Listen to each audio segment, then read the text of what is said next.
వాళ్ళు లెక్కలకు రాకుండా ఉన్నంత కాలం ఈ లెక్క తప్పని చెప్తారు. వాళ్ళని లైన్లో నించోబెట్టి లెక్కలకు తీసుకురండి, లెక్క కట్టండి, అప్పుడు లెక్క పూర్తిగా తేలుతుంది.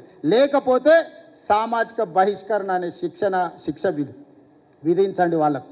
ఇవాళ ఈ బలహీన వర్గాల ఈ జనాభా లెక్కలల్లో కేసీఆర్ కుటుంబం నమోదు చేయించుకోకపోతే సామాజిక బహిష్కరణ అనే వాళ్ళకు శిక్ష. ఆ సామాజిక బహిష్కరణ చేయడానికి మీరు అందరు సిద్ధమా అన్న వాళ్ళు గట్టిగా చెప్పండి, సప్పట్లు కొట్టి చెప్పండి.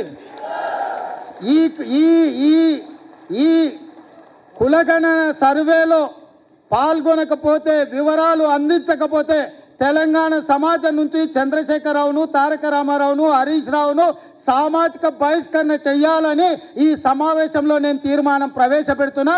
మీరు పెద్ద ఎత్తున సప్పట్లు కొట్టి ఆమోదించండి.